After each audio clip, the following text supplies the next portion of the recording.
You don't make peace with friends. You make it with very unsavory enemies. We do not celebrate the death of our enemies. There's nothing harder than defining oneself. You can always make peace with an F-16 in your pocket. Jerusalem is united, will never be divided again. We must think differently, look at things in a different way. Peace requires a world of new concepts, new definitions. We must fight terrorism as if there's no peace process and work to achieve peace as if there's no terror. I believe that in the long run, separation between Israel and the Palestinians is the best solution for resolving the Israeli-Palestinian conflict. A diplomatic peace is not yet the real peace.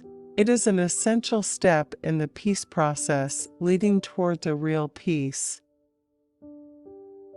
Israel's willingness to cooperate closely with the U.S. in protecting American interests in the region altered her image in the eyes of many officials in Washington.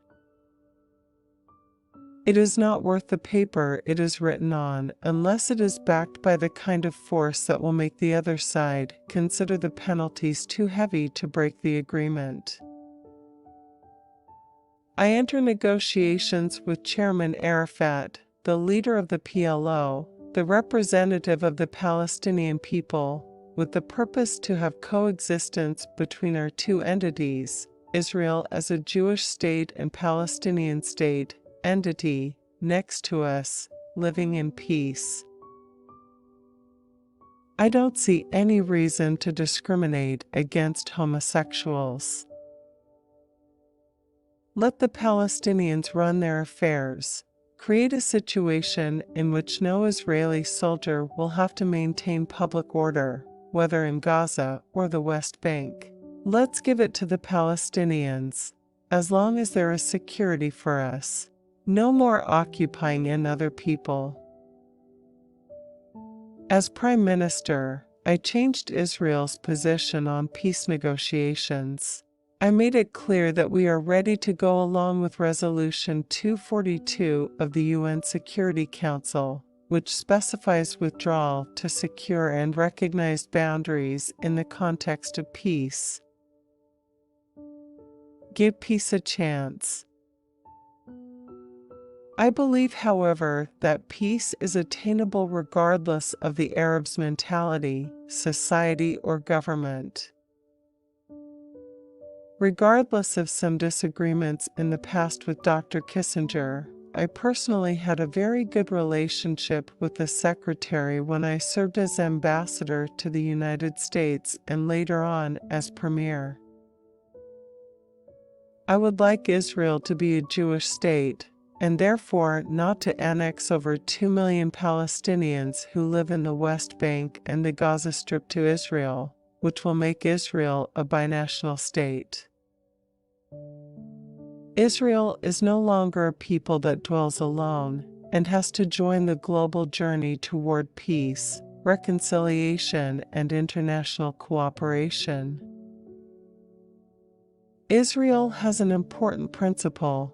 It is only Israel that is responsible for our security. Arafat carried out what I consider to be atrocities. Although it is true that Hezbollah is organized, inspired, financed, and armed by Iran, its main bases in Lebanon's Bekaa Valley are under Syrian military control.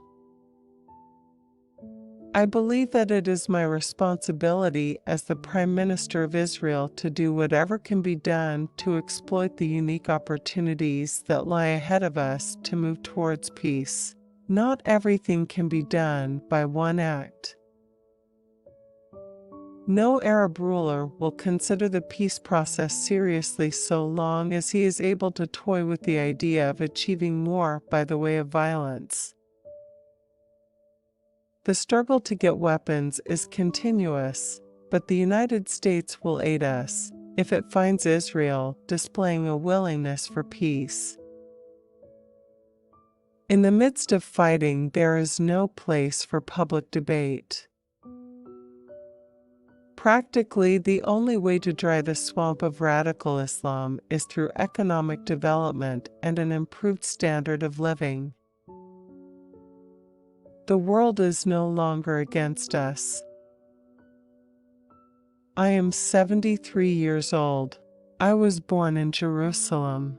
I'm the first Prime Minister of Israel to be born here.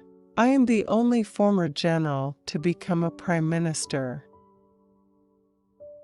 Only the change on the international scene, the crisis in the Gulf, and the strong, firm position of the United States against aggression between two Arab countries created realities that led to the Madrid Peace Conference.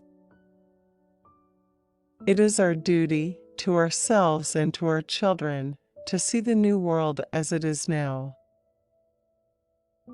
I think that life in Israel is sometimes bigger than the movies. I don't believe that in the name of the holiness of the city you have to put barbed wires, machine gun nests, mine pens, and everything of that, in the name of the holiness of Jerusalem. As far as Israel, I am not worried about the relations between Israel and the United States. Terror cannot be finished by one war. In fighting terror, you cannot let it interfere with the normal life of civilians in Israel. I don't want to be the policeman of Lebanon. It's not the business of Israel. Israel was not created to serve as a policeman of the region. I'm trying to learn the lessons of the past, but not to make speeches about the past. President Sadat of Egypt made a historic breakthrough in 1977 when he put an end to war and convinced both Egyptians and Israelis that he was ready to make peace. He broke down the walls of suspicion and prejudice. Lebanon is a Syrian protectorate. The Lebanese dare not do anything without the approval of Damascus. I don't pretend that I can imagine myself as a Palestinian. In the Jewish tradition, there is at the same time Jerusalem in the heavens and Jerusalem on the ground. Jerusalem is a living city, but also the heart, the soul of the Jewish people and the state of Israel.